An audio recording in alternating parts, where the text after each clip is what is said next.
Yeah, Black Sun in the Hizzle, all for shizzle dizzle. We got an excellent show here today.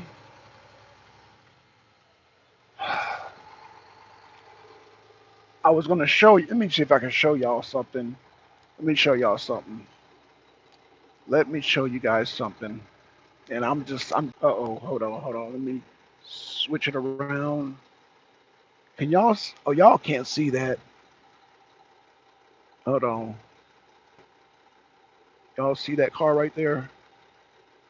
That's a 1967 Malibu Coupe Sport, one of the rarest cars I've seen in a long time.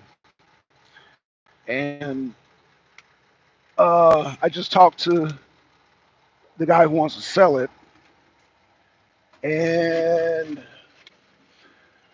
where do I start? Beautiful car, beautiful car. It originally comes with a 327. And him and I, we were talking. He showed me the car. And the guy that sold it to him was a young kid. The young kid butchered the goddamn car. He put some type of modern truck engine in it, truck transmission. I'm just like, what the fuck is wrong with these kids? What the fuck? So, needless to say, the old man offered to restore it in its original condition, and he will add. He's asking for 21,000. If he restores it, then it'll last for 35,000. Which I agreed. I said, yeah, if you restore it, because I don't want to be dealing with all this conversion shit. What is wrong with these young kids, man? What is wrong with these young kids, yo? Butchering a car like that, like that's sacrilegious. And then it's a rare, super rare car. Like I said, a Malibu Coupe Sport. They don't make. I mean, first of all, Malibus are rare anyway, and then it's a '67 that makes it extra rare. And then it's a Malibu Coupe. They only made so many of those. Young, damn rich kid, damn butchered that damn car, but it could be it could be restored. So, but then the old man, I mean, he's up in age. He's like 70 years old, man. He really, you could tell he's worked on a lot of cars. He has another car that's a Chevy Bel Air. Um, his backyard looks like a damn museum. And let me tell you, but the thing is, he's up in age.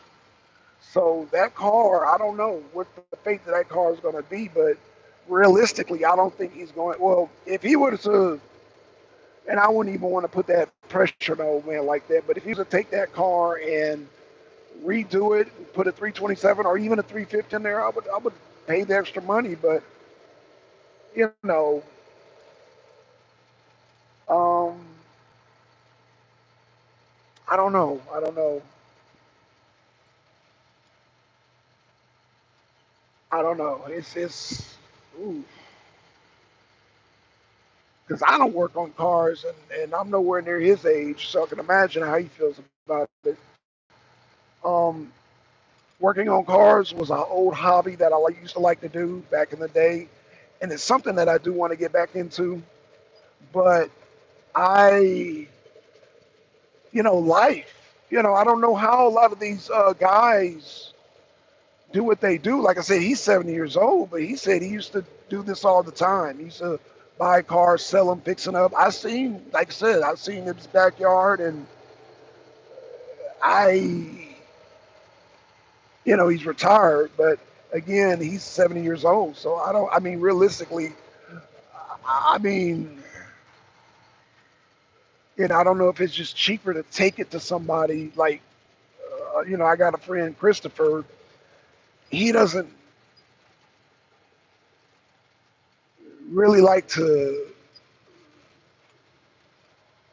I mean, nobody just finds the time to work on these type of cars anymore. And, you know, I guess it's just a dream of mine to, once again have this type of muscle car and just drive, man. Because let me tell you, you know, a lot of guys my age or well, I won't even say my age and older,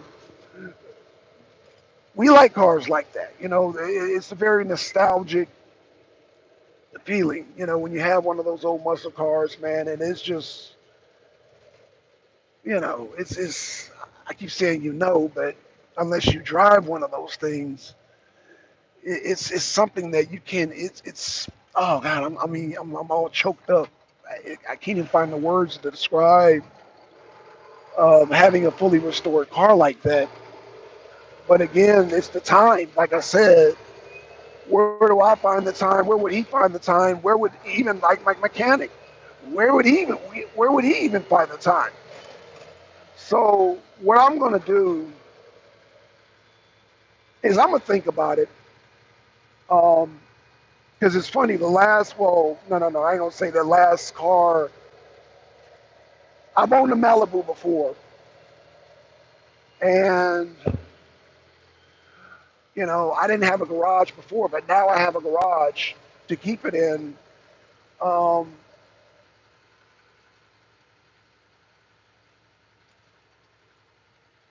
I don't know. I'm just something I'm thinking about. But hey, how y'all doing? How's my mic, y'all? Is my mic any good? I hope my mic is good. I'm sitting here just talking on my way home. I got, you know, I just did a parking lot.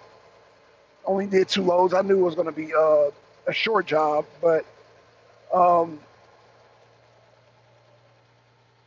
we were up in the hills somewhere in Georgia. You know, like I said, I don't even,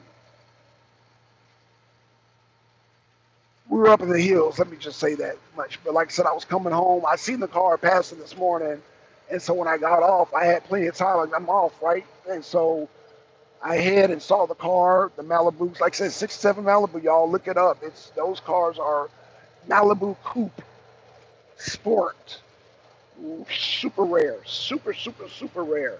He had a Bel Air, which the Malibu is more. So the '57 Bel Air, y'all familiar with the '57 Bel Airs? Those are more prevalent and easier to find than the Malibu '67 coupes. That's just to let you know how hard to find these cars are now. It's not as hard as finding as the '67 Barracuda, but that's a whole nother topic. But let me tell you, man, I think I don't know. I'm gonna think about it, y'all. But anywho, how are you guys doing today? Second video for the day. Like I said earlier, we talked about. I had to cut the video short because people in the tower were playing games, so I had to go up there and say, "Hey, what's going on?" So it's funny when I got out, did out the video, then they turned the light on. Oh, yo, you know, get on scale 2, blah blah blah. So I had to cut that video short. But last video, you know, we talked about Steve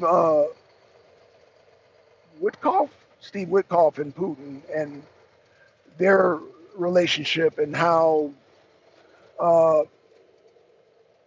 Steve Witkoff was so enamored by Putin. He was like, "Oh man, I get to meet Putin." So Steve Witkoff has a job of his, as he said on Edison Cooper, job of a lifetime, and he said he would have never imagined having this type of job. So now he's been thrusted into positions to talk to the Houthis with the situation with Israel, thrusted to talk to Iran, thrusted to talk to Vladimir Putin. So I think, and it's just my guess, just his whole, like I said, when he was talking to the Houthis, his whole demeanor was just like, it was a different demeanor, and I think when he goes to Iran, it's going to be a different demeanor. But when he went to go visit Putin, I think that's going to be maybe the happiest time of his life. I'm willing to bet that. You know, like I said, he seemed very thrilled by meeting Putin, and again, Putin, and I'm sure the Kremlin was so thrilled to finally have an American come over there during this situation with Crimea and actually have some peace talks and have a potential to where, you know, we can start opening up relations back with Russia and start doing businesses. Oh, by the way, um, did I mention that Did I mention that Europe is willing to buy oil from Russia again? But I said earlier, what did I say earlier? I said earlier the banksters and all them, Mr. Sachs, they're already discussing carving up Georgia. So they're on a level already. So we're here, Zelensky's here with us, and the rest of them are over here on stage two, already making plans. So the rest of society, the media, I would say just us, the commoners, the ones who are not banksters and the ones who are not economics, we are all right here with Zelensky thinking about, oh, when is going to war end? The banksters say the war's already ended. And so I talked about that. And what I'm saying is that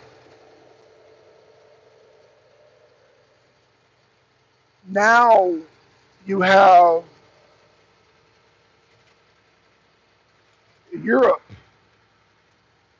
I don't know who. Now they say the Europe businessmen, but the Europe businessmen have to be allowed by the government to open up deals with Russia again to buy the petrol. So in order for them to save face, they will say, "Oh, well, it wasn't us, it's the businessmen." But whatever, okay. Europe, let's stop playing games. You want to buy the oil, and but you don't know how to come to the table. And I don't know if it's a pride thing to keep the narrative going. You know that Putin is a bad man, he's evil, blah blah blah. Man, nobody cares. Um, I wouldn't say nobody cares. What I'm saying is that the people here in America, majority of us, don't want this war to keep going. We don't believe Putin is the boogeyman. So I'm sure that the people of Europe are slowly getting to that reality. They don't want to continue this war with Ukraine. They don't want to support it. And pretty soon they're going to realize that Putin is not the